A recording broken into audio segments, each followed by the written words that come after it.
Imagine getting paid just for sharing your thoughts on products and services you use every day. With Survey Junkie, it's that simple.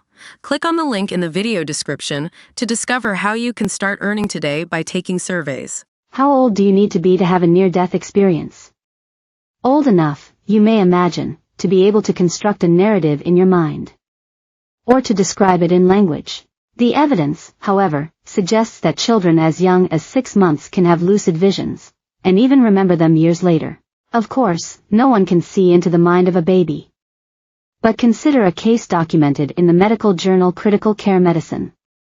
The researchers had kept in touch with the parents of a 6-month-old boy who'd nearly died in hospital during a serious illness. 3 years later, that same child was told by his parents that his grandmother was dying. He had just one question: was she going through the tunnel to meet God? The tunnel, as the researchers knew, is a common component of near-death experiences, or NDEs, as is the presence of a being, who is sometimes defined in religious terms and sometimes not. Other very young children have reported similar experiences. Take the case of Tom, the 4-year-old son of a British soldier called Gary, who was based in Berlin. Tom had been complaining of stomach pains and was writhing in agony when doctors discovered that the boy had an intestinal blockage, and immediately operated. It was touch and go, Gary told me, but Tom survived. A few months later, Gary had a day off and asked him where he'd like to go. The boy said he wanted to go to that park again.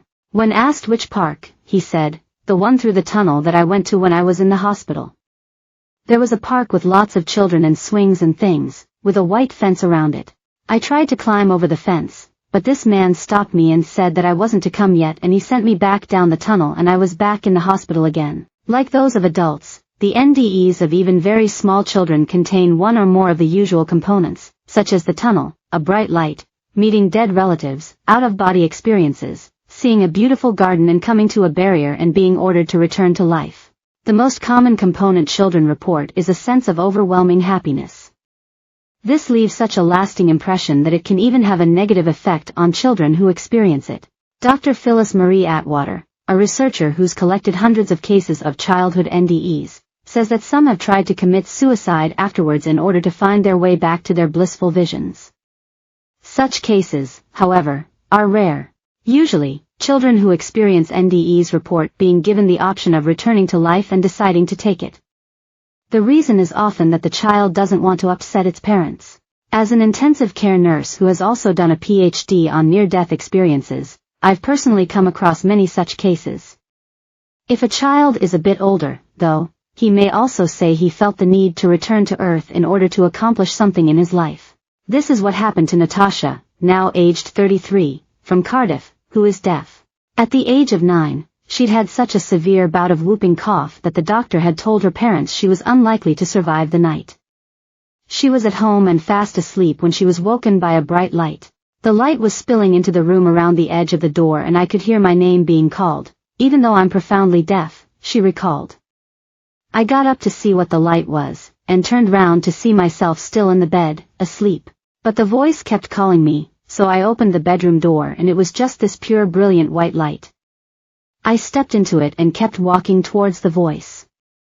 I was just walking in light, there wasn't anything else. Then I was in a room and realized there was a presence behind me. He put a hand on my shoulder but told me not to turn around. I had to go back, he said, because I was important and had a job to do. The next day, the crisis in Natasha's illness had passed. But she didn't tell anyone about her experience for many years. I thought they'd think I was lying or crazy, she said.